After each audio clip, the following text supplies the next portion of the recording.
Hello everyone. Today let's discuss about how to create a small Hello World project using Springs. So let's begin with understanding how the installation procedure goes.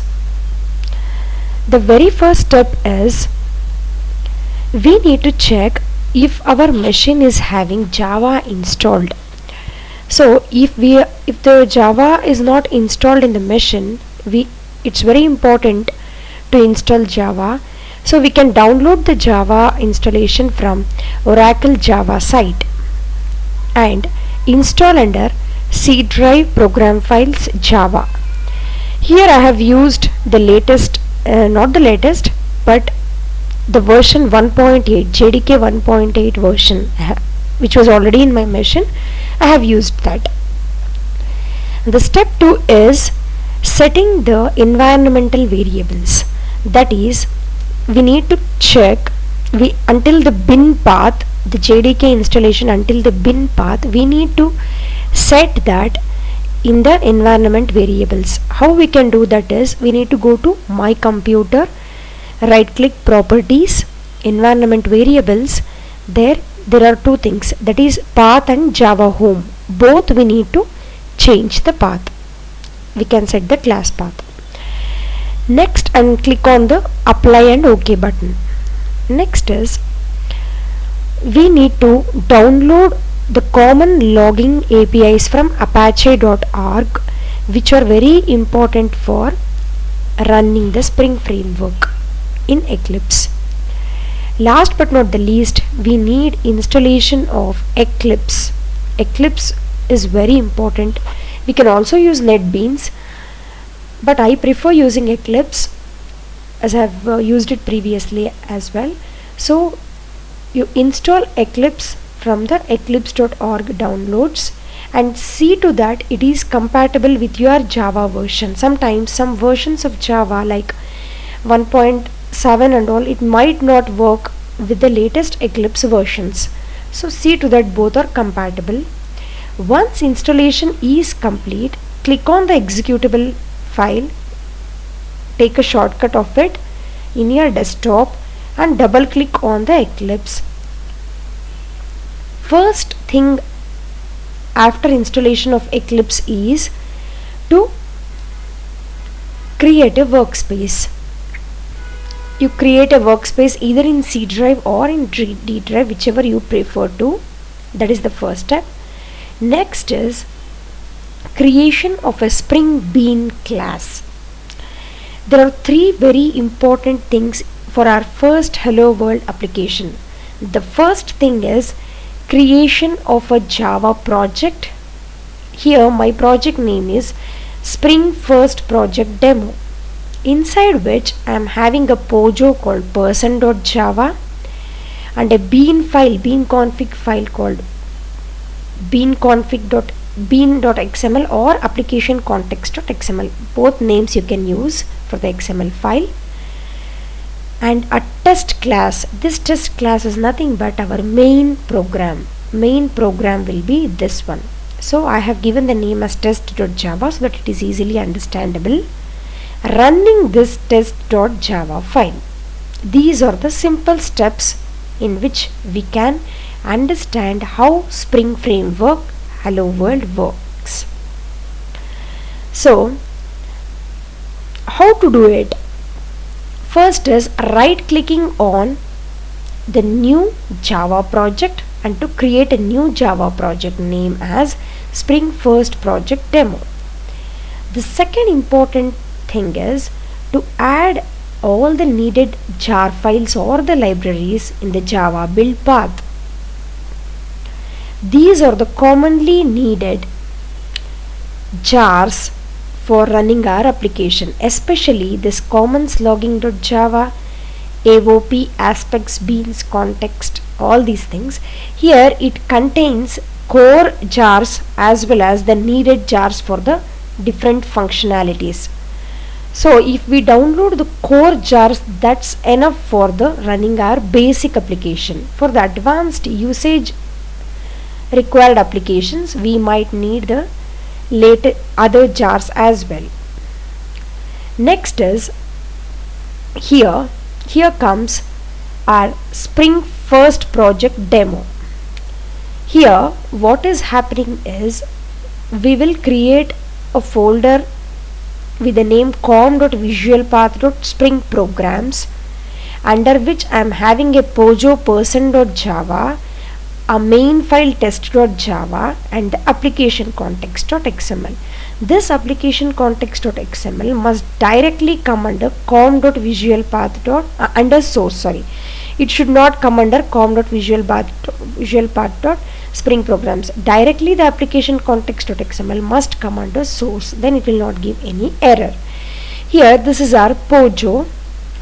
In this pojo, this is a person pojo, that is getters and setters. We are just having getters and setters of getting a name, that's it, getting and setting a particular name. Display info is a method which is the hello world method for us, which displays the message saying hello, welcome to programming using Spring. This is the text. Here the name which will be set by us will be put here, will come here. So this is a simple pojo, getting the name, setting the name, and displaying that particular message with the name. This is what we are doing. Then this application context.xml is basically an XML config file where we are getting this property name, getting here, we are getting the value for this particular parameter here for this particular class. That is what we are doing. We will see to this next. First let's understand what is happening in the main file.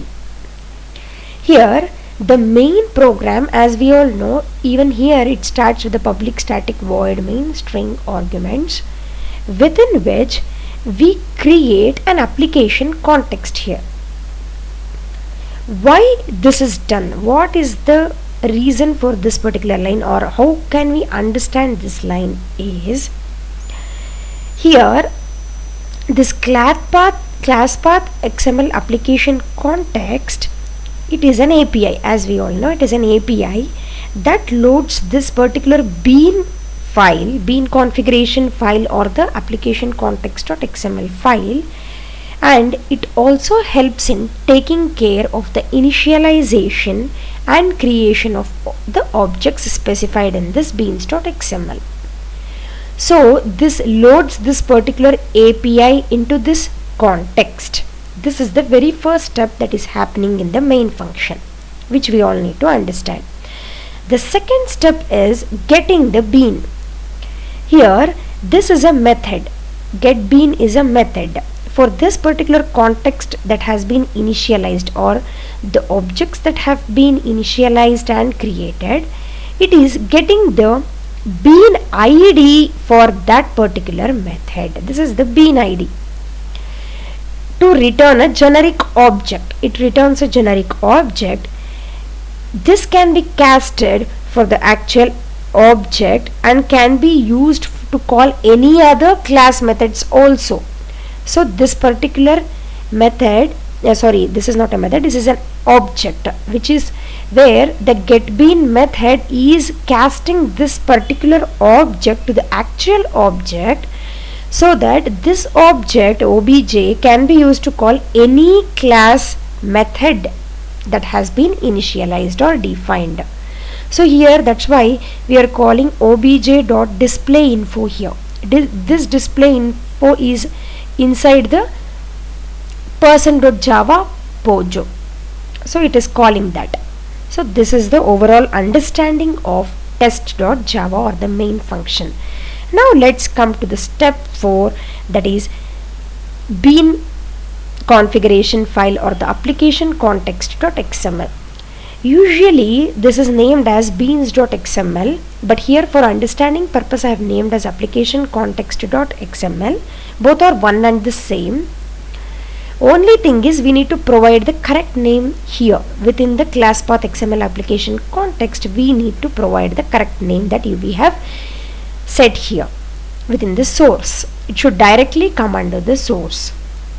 And Let's see what is happening within the application context.xml. First thing we need to understand is it's an XML file. These are all the bean definitions that we are making here, and what this application context.xml does, it glues all the classes or collaborates between the classes together. Directly it should come under the source folder or the directory, and usually named as the beans.xml file. And here what the property tag does is, this tag is used to pass the values of different variables used at the time of object creation. See, for example, here it's the name. Property has the name. Whichever is used at the time of object creation, usually that name will be, that variable values are passed here, passing the values of different variables used at the time of object creation. So how can we run this?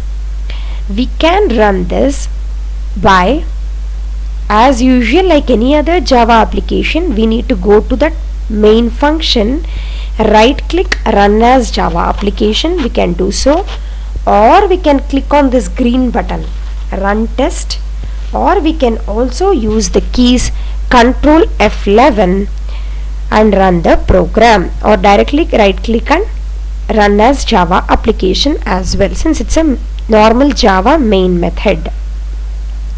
So here it's printing hello, welcome to programming using Spring, Nagashri.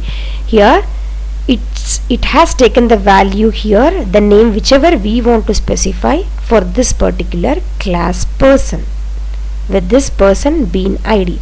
So both test and person are collaborating or gluing with each other using this application context.xml. So that's it for the day. If you have any doubts, you can get back to me. Thank you.